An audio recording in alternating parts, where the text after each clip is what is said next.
Welcome back to United Way's Community Talk. I'm your host and MSA United Way Executive Director, Jenna Gullo. Joining me in studio is co-host from the United Way, Ms. Amber Jensen. I'm starting to wonder, though, with all these great kids we've had on lately, I might get demoted. I don't know. We Darius need to do some serious recruiting, though. We need interns. Yes, that's right. No, they are outstanding, but so are you, Amber. Thanks for all your hard work. And then Mr. Scott Hansen, that produces and directs this show every other week. You can catch us here on Super Talk 1270. Thank you to Town Square Media. Aren't they some great people there? Wonderful. Doesn't get much better than Jim here in the studio. Yeah, Jim Walsh. Gotta love him. But he makes it easy here, and he handles all of the controls, thank God, because I really don't think I have a hard time talking at once. Yeah. Just adding on the something own. else might be too yeah, much. Yet alone doing any controls. I don't think we could handle that. But no, it's been a fun show. We have a lot of fun things going on at United Way. Amber, tell us about an upcoming event. Yeah, we have the American Family Golf Classic, like you mentioned. Teams of 4 are needed. It's $80 per golf. You get lunch, cart, and then the awards dinner. Shotgun start at 1 o'clock. American Family is also looking for hole sponsors. So if you don't want to go out and golf, but you want to support United Way and American Family, you can sponsor a hole, and we'd love to have you out there. We're going to be grilling away. I think we can get Scott to grill, so it will be good food, we promise, and we'll just have a lot of fun. So get your friends out there. Join us on Friday, June 27th for that event. Well, and Specialized Cleaners is donating the use of their grill. Yes. And American Family Insurance is going to be donating the food. And so thank you so much to Christy Kraft and It's About Time and all of the American Family Insurance agents that helped to put this on. My goodness, Terry Kraft is a past president of my United Way board. I rely on him heavily. He did a lot of presentations, but made the time. He's a busy man, but he made the time to give back to the community in a big way. And we are just ever so grateful for good people in the community. And speaking of, we have just a really awesome volunteer on again from Rebuilding Together, Mr. Tanner Blair. Thanks for joining us. Yes, thanks for having me. Excellent segue, by the way. Do you like that? I'm getting a little better. That. Yeah, it usually takes me a couple segments. But Tanner, thanks for joining us. Rebuilding Together, one of our favorite programs. And I hate to say favorite because they're all so good. Right. But it's completely 100% volunteer driven.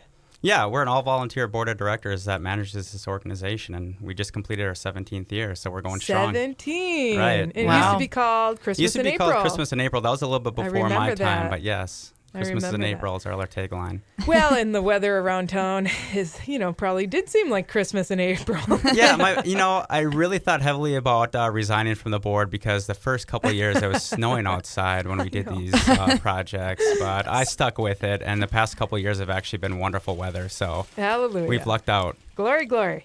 So tell us a little bit, when is your Rebuilding Together Day? Well, we just completed it. It was actually Rebuilding Together Days. It took place Friday, March 2nd, and then Saturday, March 3rd. We completed 4 projects during that time, and now we have one that's still ongoing, and we hope to wrap that up this weekend. So we use Rebuilding Day kind of lightly. We're an all-volunteer board. The people who work on our homes are mostly volunteers, and sometimes we do have to contract out, so we have to work under those parameters as well, coordinating people's schedules, not only the volunteers, but the contractors. So Rebuilding Day, generally one big day of activities, but it usually spreads out maybe over a couple weeks. Yeah, and it's really nice to be able to take on those larger scale projects. Right. And to be able to have that professional guidance as well. When you have someone coming into your home, you want to make sure the job gets done right. Right. I always tell people that if they actually want to get a job done, don't let me be one of the volunteers in your home because I will literally set you back a couple weeks. So yeah, we do some pretty sizable things. So we're building together, we revitalize homes of people who are usually elderly, low income, or disabled. And in most of those cases, they don't have family or friends that are available to help them out. Right. And it's not like they don't want to do these things themselves, but they're just physically a lot of times not capable. So it takes a big volunteer effort to get them caught up. I mean, they've been missing many years of spring cleanup activities, general upkeep activities. So you may think that, we might just go on there and do a little cleaning. Not necessarily. We might do replace roofs.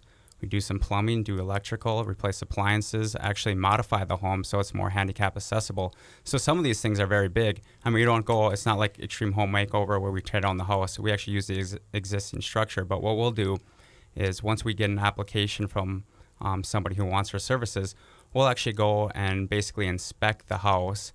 And then, based on that inspection and, based on the budget that we have and the material resources that we have, we come up with a list of things that we can help them with. And a lot of times there are things that really are substantial. Well, and without your help, they would not be able to remain independent in their own home. Right, absolutely. I mean, we've had a couple of cases, and as a matter of fact, we had this last year where a gentleman's wife had just suffered a stroke, and she was really hard getting around, and the house wasn't handicap accessible at the time. So we went in there, we made the modifications, and then shortly after we made those modifications, he was able to bring his wife home. Oh, wow. Yeah, it's a heartwarming story for Very sure. heartwarming, yeah. So now how do people receive help from this program? Well, it starts out with a referral or an application. You can go to our website, www.rebuildingtogetherbizman.com, or I always like to tell people if you want to just go to a search engine, just type in Rebuilding Together Bismarck, and it'll direct you to our website. But we do have an application process, and once we get applications, and we usually get, a few of them around, fall into the winter is when we really start to kind of batch those together and actually go into the homes of the applicants and do those inspections. And then we do kind of have a rating scale where we try to figure out, okay, who's in most need and do we have the resources to meet those needs. So we try to come up with, a number of homes. This year we came up with 5. I think last year was around 5, and we've had up to close to 10. Wow. Again, it just depends on how many people need help and then what resources we have available. So for the projects this year, how many people showed up to volunteer? I don't have a firm number for you, but I'd say it's around 150. It usually takes, it can take from 20 to upwards of 40 volunteers per home. And sometimes they work in shifts too. For instance, like this weekend, the North Dakota Civil Support Team, which is National Guard, they're one of our volunteer organizations, and they usually work in shifts because they're so busy as it is. The MDU Resources had a group working at a home, and they worked in shifts, so it's a number of volunteers. Do you find, you mentioned, from year to year, you have 10 houses this year, 4. Is it increasing, or is the demand for your services increasing in our community, or has it been fairly steady the last couple of years? Well, I don't think it's necessarily, I would say, no, it hasn't been increasing. That doesn't mean that there isn't more of a need. Obviously, our economy is doing well, but that doesn't preclude people